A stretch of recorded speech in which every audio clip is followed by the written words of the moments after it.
அஸ்ஸலாமு அலைக்கும் வரஹ்மத்துல்லாஹி வபரகாத்துஹு. நாங்கள் கோவையிலேருந்து பேசுகிறோம். எங்கள் கேள்வி என்னென்னா, எங்கள் வீட்டு பக்கத்தில் குட்டி நாய் ஒன்று நடமாடிட்டு இருந்துச்சு. அது பசியால் வாடினனால நாங்கள் உணவளித்தோம். பிறகு நோயால் பாதிக்கப்பட்டு இறந்துடும் போல் இருந்தனால அந்த நாய்க்குட்டியை மருத்துவமனைக்கு அழைத்து சென்று சிகிச்சை அளித்தோம். அது இன்னைக்கு நல்லா இருக்குது. இப்போ பிரச்சனை என்னென்னா, அந்த நாய்க்குட்டிக்கு உணவளித்ததாலையும் சிகிச்சை அளித்ததின் காரணமாகவும் எங்கள் வீட்டு பக்கத்துலேயே உட்காந்துருக்கு. மழை ஏதாவது வந்தால் அது எங்கள் வீட்டு கேட்டுக்குள்ளே வந்து எங்கள் வீட்டு வாசலில் படுத்துக்குது. நாங்களும் கருணையின் அடிப்படையில் அதை அனுமதித்தோம். அந்த நாய்க்குட்டியை என்னதான் விரட்டினாலும் அது எங்ககிட்டேருந்து போக மாட்டேங்குது. ஆனால் முஸ்லீமில் வரக்கூடிய 4472வது ஹதீஸில் ஜிப்ரீல் அலைஹிவஸல்லம் அவர்கள் சொல்கிறாங்க, இன்னா லா நதுஹுலு பைத்தன் ஃபீஹி சூரத்துன் வலா கல்புன். வானவர்களாகிய நாங்கள் நாயும் உருவப்படமும் உள்ள வீட்டிற்குள் நுழைய மாட்டோம் அப்படின்னு ஜிப்ரீல் அலைஹிவஸல்லம் அவங்களே சொல்லி காட்டுறாங்க. ஆனால் குரானில் வரக்கூடிய 18வது அத்தியாயமான கஹஃப் அத்தியாயத்தில் தஹ்சபுஹும் ஐகாலன் என்று தொடங்கக்கூடிய 18வது வசனம் மற்றும் சயகூலூன சலாசத்துன் ராபியோகும் கல்புகும் என்று தொடங்கக்கூடிய 22வது வசனத்தில் குகைவாசிகளுடன் ஒரு நாய் இருந்ததாக அல்லாஹ் சொல்லி காட்டுறான். இன்னும் புகாரில் வரக்கூடிய 6009வது ஹதீஸில் ஒரு மனிதர் ஒரு நாயின் தாகத்திற்கு தண்ணீர் கொடுத்ததால அவர் சொர்க்கத்திற்கு சென்றார் அப்படின்னு ஒரு ஹதீஸ் வருது. எனவே இந்த விஷயங்கள் எங்களுக்கு குழப்பமாக இருக்குது. அந்த நாய்க்குட்டி வீட்டு வாசலில் படுக்கும்போது அதை விரட்டுவதற்கு மனதிற்கு மிகவும் வருத்தமாகவும் இருக்குது. அதனால அதனை தங்க வைப்பது நம் மார்க்கத்திற்கு எதிரானதாக இருக்குமா? இதற்கான தீர்வையும் விளக்கத்தையும் விரிவாக கூறுங்கள். கோயம்புத்தூரை சேர்ந்த ஒரு சகோதரி கேட்குறாங்க. இவங்க சொல்கிறது என்னென்னு கேட்டால், நிறைய அவங்களே ஆதாரங்களை சொல்லி தான் கேட்குறாங்க. அதாவது ஒரு நாய் ரொம்ப சிரமப்பட்டுக்கிட்டு இருந்ததுனால அந்த நாய்க்கு இறக்கப்பட்டு அது உணவு கொடுத்துருக்குறாங்க, அது கவனிச்சிருக்கிறாங்க. இறக்கப்பட்டு செஞ்சோன்னு என்ன செய்யுதுன்னா, நம்மளை சுற்றி ஒரு நாயுடைய தன்மை. அது நாய்க்கு நம்ம உதவி செஞ்சிட்டோம் என்று சொன்னால் அந்த உதவி செஞ்சவன என்ன செய்யும், சுற்றி வரும். இப்படி வரும் பொழுது அந்த நாயை விரட்டி விடவும் முடியலை, விரட்டுனாலும் போக மாட்டேன்னு அது நின்று கொடுக்கிறது. இப்படி இருந்தால் அந்த நாயை பற்றி எங்களுக்கு ரெண்டு விஷயம் இருக்கிறது, அது எங்களுக்கு குழப்பமா இருக்குங்கிறாங்க. இந்த கேள்வி கேட்கும்போது அவங்க சொல்றாங்க, அதுலயே என்ன சொல்றாங்கன்னு கேட்டா, எந்த ஜிப்ரீல் அலைஹிஸ்ஸலாம் வீட்டுக்கு வரும்போது உங்க வீட்டுல நாய் இருந்துச்சு, அதனால நாங்கள் நுழைய மாட்டோம்னு ஜிப்ரீல் சொன்னதாக ஒரு ஹதீஸ் முஸ்லீம்ல இருக்குன்னு சொல்றாங்க. முஸ்லீம்ல இருக்கு, புகாரில கூட 3227 ஹதீஸ்ல இருக்கிறது. அப்ப அந்த கருத்து பிரகாரம் அப்ப நாய் இருக்கிற காரணத்தினால மலக்கு வரமாட்டேன்னு சொல்லிட்டாங்க. அப்படி இருக்கும் பொழுது நம்மளை சுத்தி இந்த நாய் வருது, நம்ம விரட்டி தான் விட பார்க்குறோம், விட மாட்டேங்குது.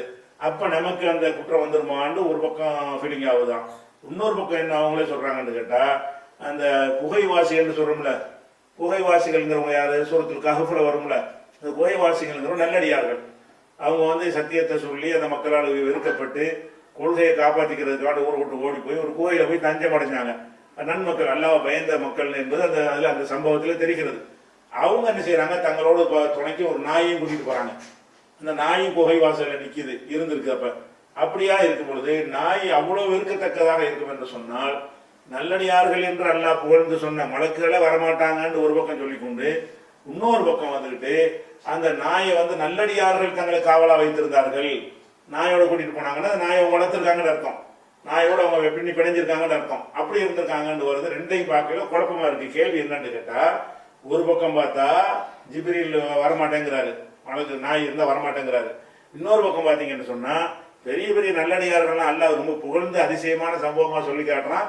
அந்த மக்களே நாய் வச்சிருந்துருக்காங்களே, சூரத்துல் கஹ்ஃப்ல இருக்குத அப்படிங்கிறது என்ன செய்யறாங்க, அவங்க ஆதாரமா காட்டி அதுல சொல்ல வர்ற வாதம் என்னன்னு சொன்னா, அது போக ஒரு நாய்க்கு தண்ணி கொடுத்ததுனால சொர்க்கத்துக்கு போனார்லாம் அதிசயம்லாம் இருக்குத. இதை நம்ம என்ன மாதிரி எடுத்துக்கொள்வது அப்படிங்கிறது தான் பிரச்சனை. நாயை பொறுத்த வரைக்கும் நாய் முழுமையாக வெறுக்கப்பட்டது கிடையாது. இது குறித்து நம்ம முகநூல் நேரலையில கூட நேர விளக்கிட்டோம். இந்த டிவியில் உள்ளவங்க பார்த்துக்க மாட்டேங்கன்னு நினைக்கிறேன். இருந்தாலும் நீங்க டிவி கேட்கறதுக்காக இது சொல்ல வேண்டி இருக்குது. நாயை பொறுத்த வரைக்கும் நம்ம நிலை என்னன்னு கேட்டா, நீங்க சொல்லக்கூடிய ஹதீஸும் இருக்கிறது, உருவம் இருந்தா வரமாட்டாங்கன்னு இருக்கிறது. அதே நேரத்தில் என்ன இருக்குன்னு கேட்டா, நாய் வளர்க்கறதுக்கு அனுமதி இந்த சொல்ல கொடுக்குறாங்க. இதுல எல்லாம் அனுமதி கொடுக்குறாங்க. முதலாவது அனுமதி என்னன்னு கேட்டா, ஒரு நாயை நம்ம வளர்த்து வேட்டையாடுவதற்கு அதுக்கு ட்ரைனிங் கொடுத்து அந்த நாயை அனுப்பி ஒரு முயலையோ ஒரு மானையோ வேட்டையாடிட்டு வர சொன்னோம்னு சொன்னா, அது வேட்டையாடி கொண்டு வருவதை சாப்பிடலாம். எப்ப சாப்பிடலாம், அது வேட்டையாடிட்டு வரும்போது உசுரோட கொண்டு வந்துச்சுன்னு சொன்னா அறுத்துங்க. உசுறு இல்லாம பிடிச்சிட்டு வருது, ஆனா கடிக்கல. வேட்டை நாய்கள் வந்து கரெக்டா அந்த பல்லு படாம அப்படியே அதை பிடிச்சிட்டு வந்துடும். ட்ரைனிங் கொடுக்கணும் வேட்டை நாய்களுக்கு. அந்த நாய் வேட்டையாடி கொண்டு வந்ததை செத்து போச்சுன்னு சொன்னா நீங்க நாய் அனுப்புறீங்கல்ல, அதுதான் அறுக்குது, அறுத்தாச்சுன்னு அர்த்தம். செத்து போய் பிடிச்சிட்டு வந்துச்சுன்னு சொன்னா சும்மா சாப்பிட்டுருங்க.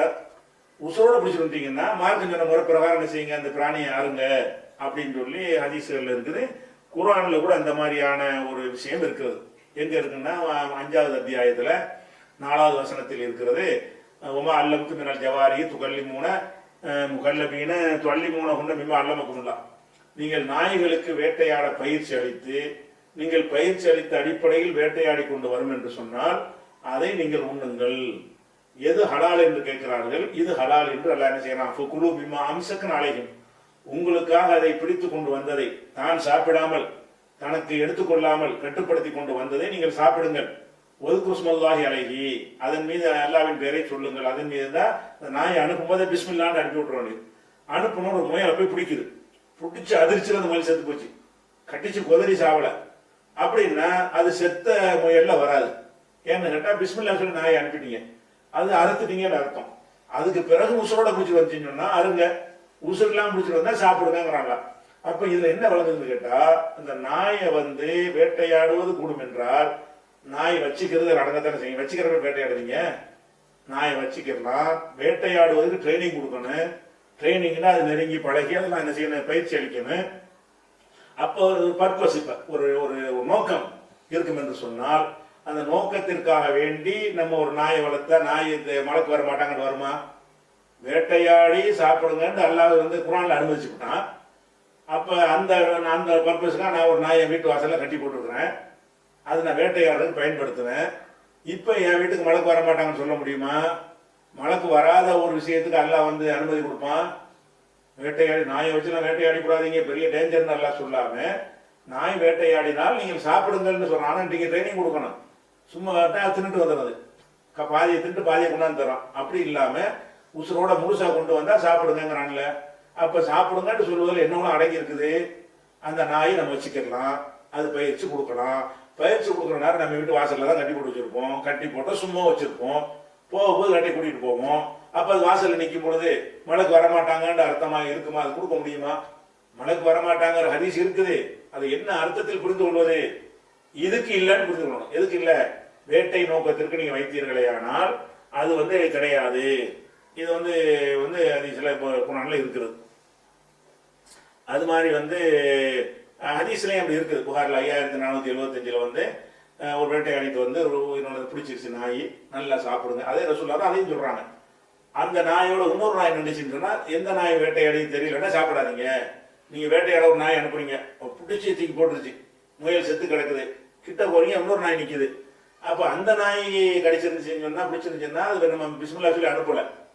உங்க நாய் தான் அது பிடிச்சிருச்சு உறுதி தெரியல, சாப்பிடாதீங்க. இப்படி எல்லாம் விலைக்கு ரசூலுல்லாஹ் என்ன செய்யறாங்க, சொல்லி காட்டுறாங்க. இது புகாரில் 5475 பாக்குறோம்.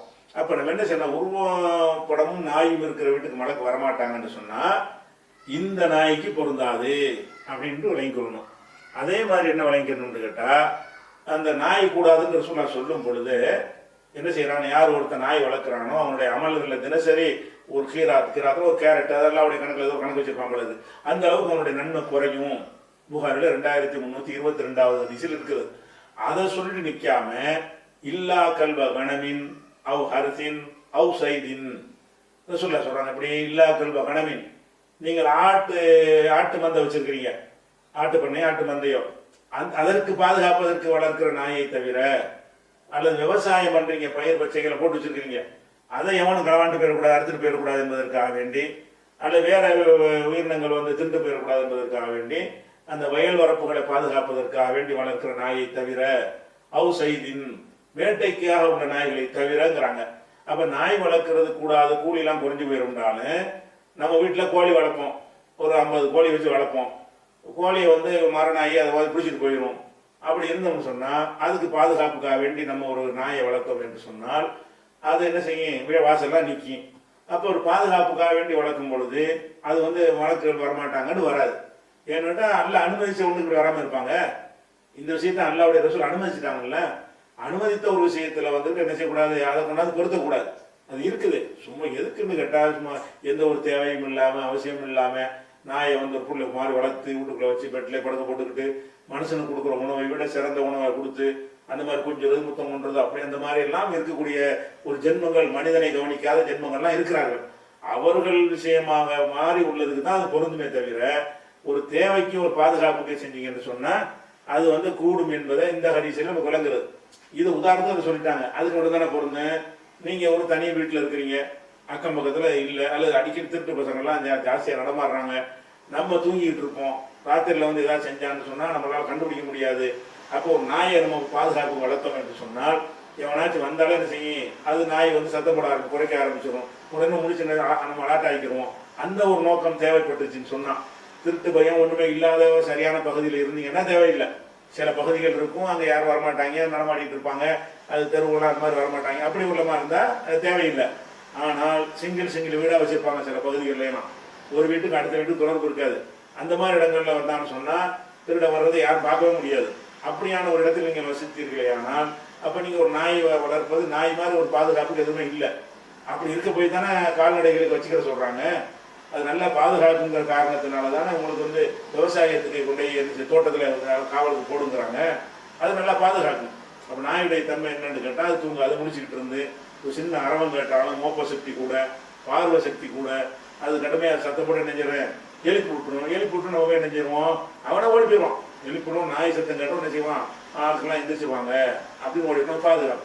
அப்போ அந்த மாதிரி ஒரு நோக்கத்துக்கு நீங்கள் வளர்த்தீங்கன்னு சொன்னால் மழைக்கு வரமாட்டாங்கன்னு சொல்ல முடியுமா? சொல்ல மாட்டாங்க. இது என்ன சொல்லான்னு சொல்றாங்க, அதை சொன்ன சொல்லாதான் இதையும் சொல்றாங்க.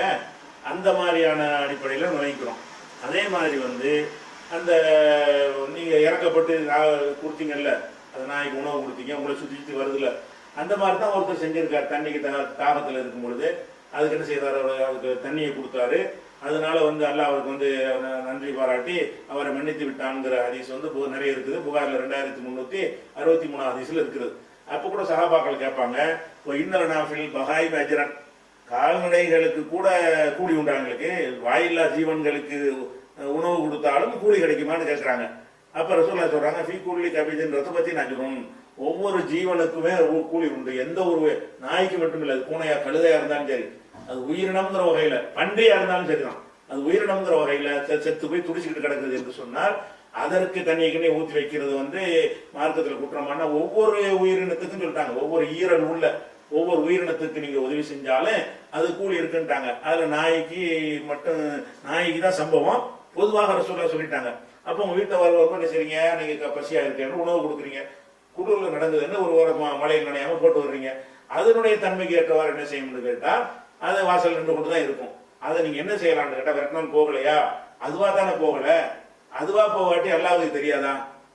நீங்களா கொண்டாந்ததை வந்து நாயை செல்லமா வளர்க்கறதுக்கு வைக்கல என்பதும், அதுவா தான் நிக்கிறது என்பதும் படைச்ச இறைவனுக்கு தெரியுமா தெரியாதா? அப்ப இறைவனுக்கு தெரியும் போது அந்த மலக்கு போகாதுன்னு இப்படி அல்லாஹ் சொல்லி அனுப்புவான். அதனால வானவர்கள் வருவதை வந்து இதெல்லாம் தடுக்காது. இதெல்லாம் நம்மளை மிஞ்சி நடக்கக்கூடிய ஒரு காரியங்கள். நீங்களா பர்பஸா நாயை வளர்த்து நாயை குஞ்சி அது மாதிரி வைக்கிறது தான் கூடாது. ரசூல் ஸல்லல்லாஹு அலைஹி வஸல்லம் காலத்துல என்ன செய்யணும்னு கேட்டா, அதாவது நாய்கள் வந்து மஸ்ஜித் நபவி பள்ளிவாசல்ல வந்து அது பாட்டு சாதாரண பள்ளிவாசல்னா என்னது, மண்ணு தானே, மண் தர தான் அந்த காலத்து பள்ளிவாசல், மேலே கூரை போட்டிருக்கும். அந்த பள்ளிவாசல் வந்து என்ன செய்யணும்னு கேட்டா, நாய்கள் வந்து சிறுநீர் கழிச்சிடும், சிறுநீர் கழித்து விட்டு அந்த பள்ளிவாசல் நாசமாக்கிட்டு போயிடும். அந்த மாதிரி போனுச்சுன்னு சொன்னா ரசூல் ஸல்லல்லாஹு அலைஹி வஸல்லம் காலத்துல வந்து அது அவங்க தடுக்கல, தண்ணி கூட தெளிக்க மாட்டாங்க. அது மாதிரி காணத்தில் கிலாபு தபூலு, பள்ளிவாசல்ல வந்து சிறுநீர் கழிச்சு கூட துக்கு போயிடும், துது போயிடுவோம், இந்த பக்கம் போவோம் அந்த பக்கம் போவோம், அதை விரட்டி கூட விட மாட்டாங்க. அந்த அளவுக்கு நான் என்ன விரட்டி தள்ளுறது பச்சு நபவிக்கே வந்துருச்சு. அப்ப வந்து அங்க வந்து மழைக்கு வர மாட்டாங்களா?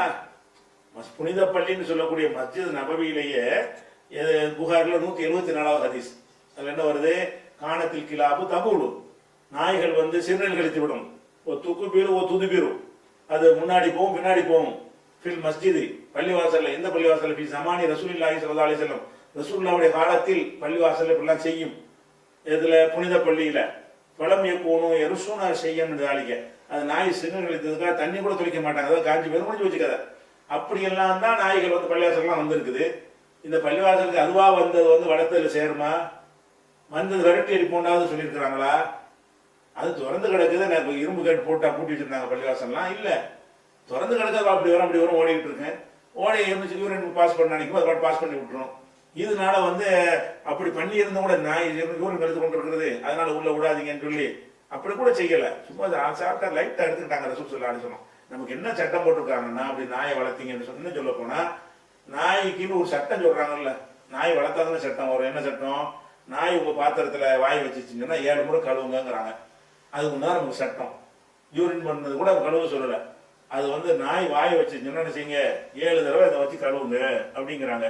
7 தடவை கழுவுங்கன்னா இப்ப நாய் இருந்தா தானே 7 தடவை கழுவுங்க. நாய் உங்களோட வந்து போயிட்டு போய் தாங்க பண்றீங்க. அது மாதிரி இருக்கிற வச்சு பார்க்கும் பொழுது நம்ம நாய்ங்கிறது ஒரு பாதுகாப்பு. நீங்க இப்போ உங்களை சுத்தி வர்ற நாய் கூட இருக்குல்ல, அதுவே உங்களுக்கு ஒரு பாதுகாப்பு நோக்கம் இருக்கும் என்று சொன்னால், அந்த நோக்கத்திற்காக வேண்டி அதை வளர்த்தீங்கன்னா அது கூட குற்றம் இல்லாமல் போயிடும் உங்களுக்கு தேவையா இருந்தா. அப்படி இல்லைன்னா அதுவா நிக்குதுன்னு சொன்னா, இறக்கப்படுற நீ சாப்பாடு கொடுக்குறீங்க, அப்படி கொடுத்தீங்கன்னா சாப்பிட்டு போக போகுது. நீங்க என்ன லிமிட் வச்சுக்கிறமே, உள்ள வரைக்கும் கொண்டு, பெட் வரைக்கும் கொண்டு, ரூம் வரைக்கும் கொண்டு, வீடு வரைக்கும் கொண்டு வைத்துக்கிட்டு அந்த மாதிரி போன்ற வேலையை செய்யலைன்னு சொன்னா, உங்களை சுற்றி அந்த நாய் வர்ற காரணத்தினால நீங்க நாய் வளர்த்த குற்றம் ஆகாது. அது நாய் நீங்க வளர்க்கலைங்கும் போது அதுவா நிற்கும் பொழுது மலக்கள் வரமாட்டாங்கன்னு வராது. அப்படி வரும்னா மஸ்ஜித் நபிக்கு மலக்கு வரமாட்டாங்க. நாய் ஓடி வந்துட்டு இருக்கும்போது வரமாட்டாங்க. வராம இருப்பாங்களா? அப்படி நம்ம விளங்கிக் கொள்ள வேண்டும்.